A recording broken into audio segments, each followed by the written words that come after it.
Hello everybody and welcome to Watch Dan Reviews. Today I'll be taking a look at the 42mm Christopher Ward C60 Trident Pro 300. Yes, that is a mouthful, but I memorized it, so I was able to tell you exactly the name of this watch. It's got a lot of names. Jumping right into it, guys. First things first, of course, it's time for a wrist check. Ooh, shiny. Monte Ocean King. I reviewed this watch just a couple days ago.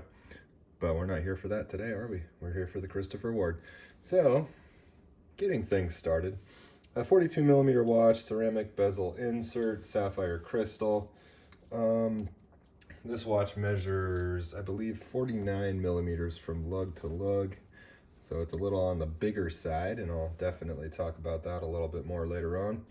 But let's get you guys some good footage here, because I know what you want. You want to see this watch close up. You want all the little nitpicky fine details, don't you? It comes with this awesome towel. It's got the little tiny Christopher Ward brand on there. Love it. It's so nice when they give you a towel with the watch. So what I'll do is I'm going to hold this watch with my towel and put on my trusty white glove so I can keep it clean for you guys. All right, first things first, let's have a look at that dial. This is one of my chief complaints. I know, jumping right into the complaints, guys, don't worry.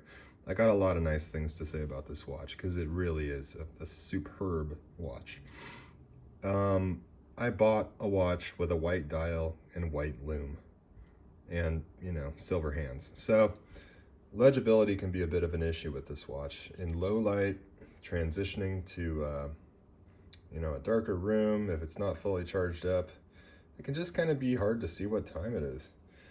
And that's not Christopher Ward's fault, that's my fault. Because if that was a black dial, it would be so much easier to read. But hey, I really like the look of the white. If that's what you like, get the white, it's awesome. It's like a bone white with a bone white lume and a little flavor of orange right there on the dial, which looks really awesome. The bezel is a ceramic insert, and you can see that it has a steel ring around the perimeter of the inside of the crystal.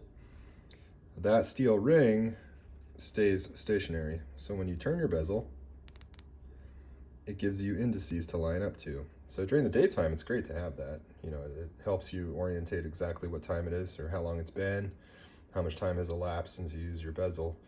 During the nighttime, you can't see it, so it's not really useful there. But what it does is it cuts down the size of this bezel insert, and I have light legibility issues with this watch at nighttime. I can't really see what's an arrow, what's a 5. If it gets dark enough, I can't even see what any of these numbers say.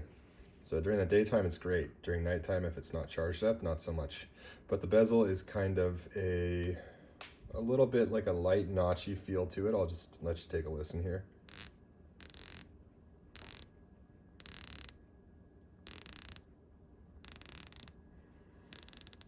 It lines up perfectly. Look how good that lines up. And they gave it a tiny little mark to line up to here, and that's just, it's a compliment to Christopher Ward's ability to get tight tolerances in their watches, which this watch certainly has, very tight tolerances. For the price point, I paid $775 for this $1,100 watch. You can always go on Christopher Ward's website and sign up for the free Loop magazine, which is pretty entertaining if you're into watches. It's a good read. I believe they send it out once a month, and with that subscription, you get all kinds of discounts. You'll get $150 off here or there. You'll get 10% off. It's certainly worth it. Christopher Ward cuts out the middleman, so they're able to, offer discounts themselves, which is nice. Between the end links and the lugs, there is very little daylight, and I really appreciate that. That's a nice touch. It's a nice attention to detail there. The finish on the watch is one area where I think on a more expensive watch it would be improved. It's not that it's bad, it's just that the stainless steel grain, it's kind of lacking when compared to some of my other watches. It's almost like they skipped the very last step and they were good with what they had. And that's okay, because again, this is not a super expensive watch, and what you get is a lot for your money. There's a transitionary bevel on the top between satin and polished. There is another bevel, two more bevels on the bottom. This is kind of a curved bevel down here that's polished. And they call this their light catcher case, and it does catch light nicely. It really is kind of a light catcher. Moving on to the other side, you have your crown. You have some nice polished bevels there and a little more satin right in the middle. The crown on this is excellent. It's one of the best crowns I have on any of my watches. It unthreads nicely, it winds nicely, and it's so easy to thread back up. I mean, it goes right in. It's like, dare I say, it's Rolex territory. And on my particular example, my crown lines up basically perfectly. That's pretty cool. And I don't think that's going to be on every one of these, but on mine it sure is. You can see the lightly recessed bead blasted finish there on the crown with a nice polished twin flag logo. It's a standard kind of rectangular shape here. Nice crown guards built in. So I described this watch in my previous video as bulletproof, and I'm gonna stick with that because this is a watch I'm not afraid to take anywhere. I'll take this up a mountain, you know, I'll take this diving, I'll take it if I ever go diving, which I don't. I'll take this anywhere, and I'm not gonna worry about it getting beat up because it's just really robust and strong and heavy. The bracelet on this watch is very thick and chunky. Satin finished on the sides, satin finished on the top, and you can kind of get a glimpse of that grain. You'll see there's some scratches there because I don't baby this watch. The end links taper from 22 down to 16, and I believe it's 16 and a half at the clasp. Very nice.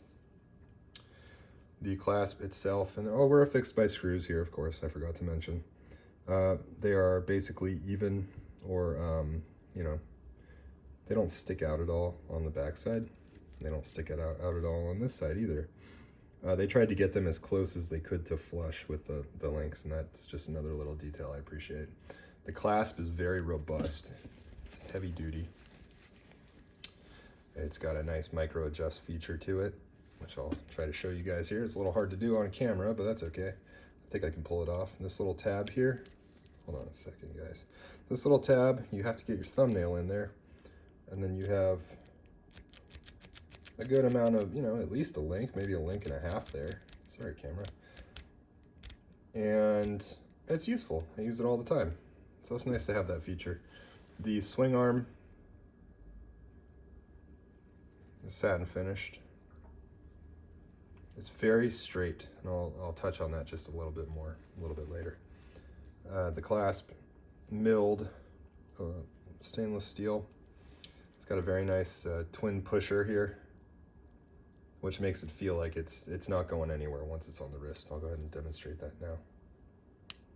Very nice. Very sturdy. You don't need a fold over on this watch with that double pusher. It's not going anywhere. It's not going to open up on you pretty much no matter what you do. You know, the watch, your arm will come off before this watch comes off. Okay, so what I'll do now is just pause this video real quick so we can take a look at that bracelet and that case back. Be right back, guys. And we're back. But as you can see, the bracelet's still on the watch because I will now demonstrate how easy it is to get this off of the bracelet. Go ahead and pinch these two tabs here. If my camera will play ball. Hold on, guys, 1 second. There we go. Pinch these two tabs, off it goes. Pinch these two tabs, and you're ready for your strap. I'll start by taking a look at this case back here.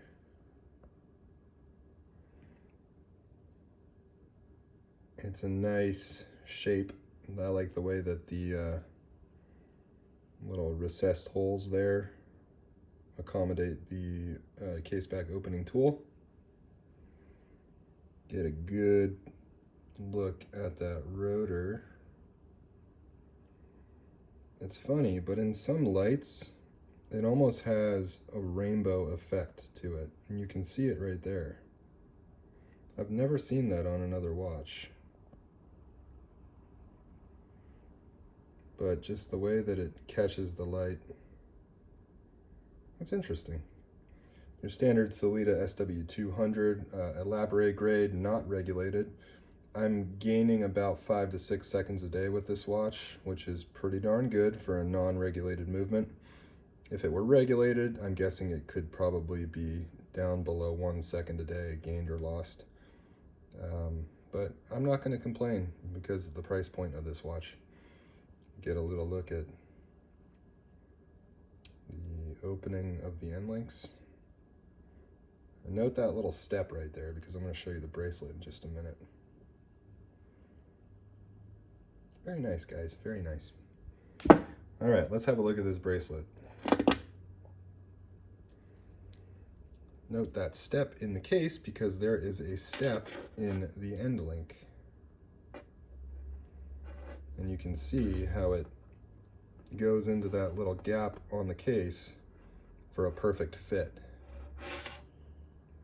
And that's what the little pushers look like there. You just squeeze them with your fingers and the bracelet pops right off. It's so easy.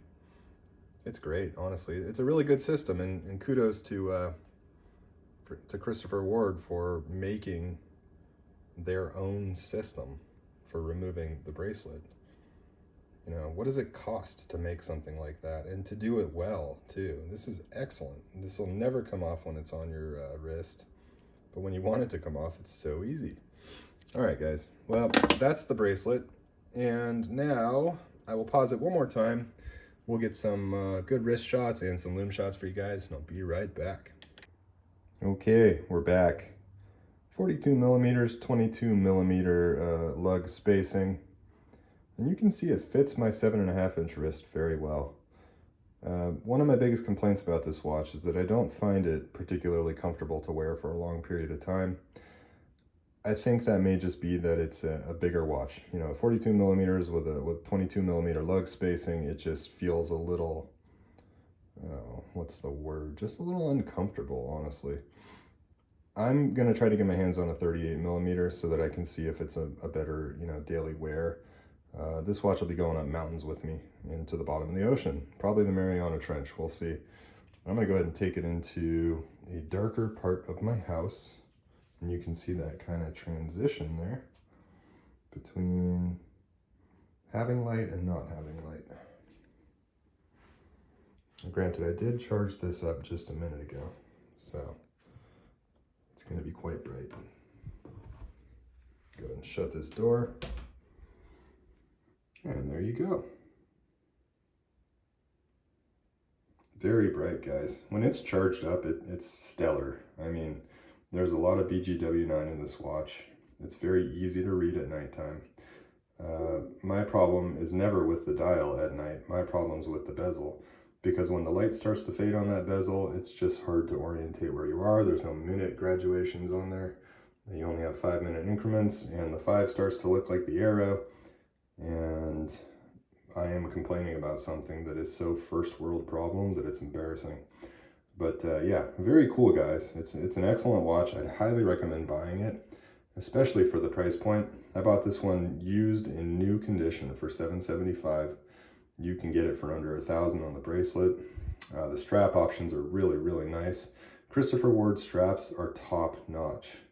You know, if you like your bracelet on a rubber strap, pick up the orange one. It's great. I'll do a short video a little later on with the orange one, just so you can see what it looks like. But for now, I think I'm going to wrap this up. Everybody have a wonderful day. Thanks for watching. Bye now.